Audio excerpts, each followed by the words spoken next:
क्या भारत और पाकिस्तान वाकई युद्ध के मुहाने पर थे? क्या ऑपरेशन सिंदूर के बाद परमाणु बटन दबने ही वाला था? सीमा पार से उठते धुएं और गूंजते धमाकों के बीच एक सवाल सबके जहन में था, क्या अब जंग होगी?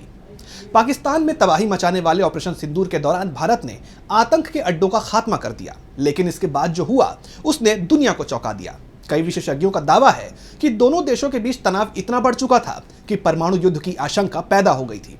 अब इस पर विदेश मंत्री एस जयशंकर का बड़ा बयान आया है।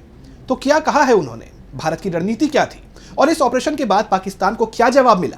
तो क्या कुछ कहा है विदेश मंत्री ने? जानने के लिए देखिए ये रिपोर्ट। भारत और पाकिस्तान के बीच बढ़ते टकराव के बीच एक सवाल काफी चर्चा में रहा कि क्या भारत और पाकिस्तान में न्यूक्लियर वॉर होती। इसका जवाब अब विदेश मंत्री एस जयशंकर ने दिया है। एस जयशंकर ने कहा कि दोनों ही देश हालिया झड़पों के दौरान परमाणु संघर्ष से काफी दूर थे। उन्होंने कहा कि भारतीय पक्ष ने पाकिस्तान की धरती पर सिर्फ आतंकवादी ठिकानों पर ही बिना किसी उकसावे के सटीक हमले किए थे। भारत और पाकिस्तान के परमाणु संघर्ष के करीब होने को लेकर पूछे गए सवाल का जवाब देते हुए एस जयशंकर ने कहा कि हम इससे बहुत बहुत दूर थे। हमारा टारगेट सिर्फ आतंकवादी ठिकाने थे, जो कि बहुत ही सोच समझकर उठाए गए कदम थे और उन्हें बढ़ाने की जरूरत नहीं थी।